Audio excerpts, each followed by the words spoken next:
Sports Extra starts now. Sponsored by New West Sports Medicine and Orthopedic Surgery. I'm back, leading the charge through Sports Extra for one more week. Thanks so much for joining me tonight.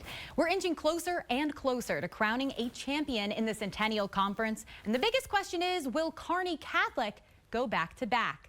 So to make it to the title game, they'd have to take down Omaha Concordia first. So we're going to begin at halftime, where things were knotted up at 19, but Justin Overton setting the tone for Concordia with a three-pointer to kick off the things out of the break. Mustangs lead by 3. Following that bucket is Carson Matson to Zach Poulis, who dodges the Stars and takes it to the hoop. Now Concordia's Matson once again, but this time with the bucket keeping it for himself as the Mustangs continued to lead, but Kearney Catholic finally tired of Concordia's reign.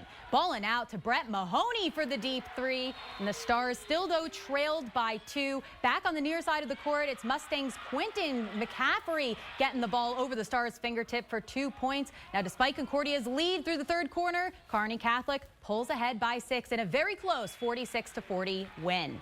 Now their opponent would come from the other semifinal, where top-seeded GICC is facing St. Cecilia. We'll begin right after tip-off as Isaac Herbeck on the outside with the three-pointer as the Satyrs break an early tie to lead by 3. But down the court we go, and it's Braden Schropp to Carson Kudlasek for the deep 3. The Satyrs, though, now in Blue Hawks territory, and it's Herbeck dodging Hawks left and right to get to the hoop. Number 31, 2 points for him. GICC up by 4. Hawks then looking to close the gap, and it's Grant Rosso surrounded by Crusaders, but he still gets the layup to go. And then just a minute left in play in the first quarter, and it's Alex King for 3 for the Crusaders. Central Catholic led 12-7 at that point, but it's St. Cecilia who makes the comeback for a statement win, 58-42. Kearney playing host to Lincoln High for a doubleheader. Despite a slow start for both teams offensively, Kiana Wiley shows off her speed, and through contact, the shot off glass is good. But that was just 5-3 midway through the first quarter.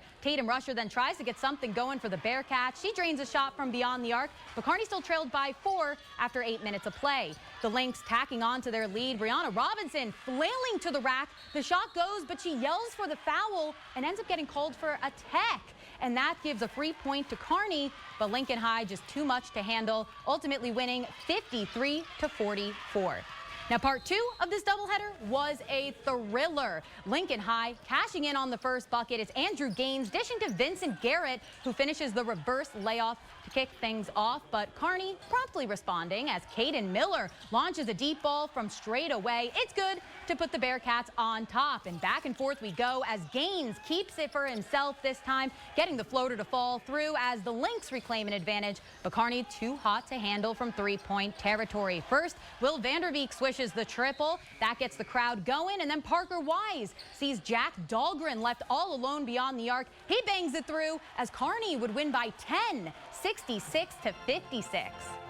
Then about 10 minutes west of there, Elm Creek squared off against Overton. Now the home team got rolling right away. Carter Erickson briefly loses the ball, but gets it back and rotates around until he's got space to elevate to the cup as the Buffaloes held an early 7-4 lead. But here come the Eagles. Caleb Savarvari takes his time, then pulling up from deep, and it splashes to knot things up. And then Braden Fleischman comes up with the loose ball inside and sees Caden Wallace sprinting ahead. He's got the fast break layup as Overton would take a lead a few times in this contest, but Elm Creek defends home court. Trent Watkins soars to the rack. The shot falls through. Buffaloes with the dub, 51-42.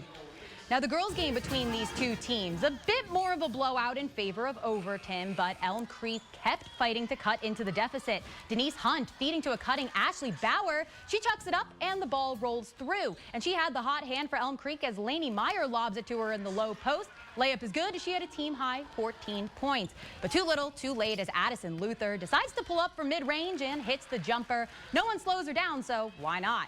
And then Jolie Ryan waits for her defender to come zooming past and then threads the needle to Natalie Wood, who lays it in. She finished in double digits with 12 as Overton also wins big, 63-33. Then finally, Ravenna girls hoops looks to continue building their winning streak against Centura. We jump in right ahead of the start of the second half. Ravenna leading by 17, but Centura kicking things off with Paige Crawford there with the layup.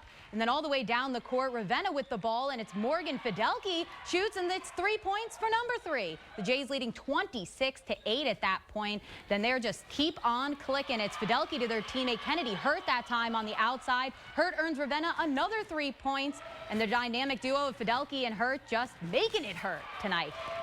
Them elbowing their way to the hoop for 2 points there. The Jays just seemingly unstoppable all night long. This one, Claire Coulter hitting yet again a deep 3. Ravenna just up by 26 at that point and goes on to win 49-28.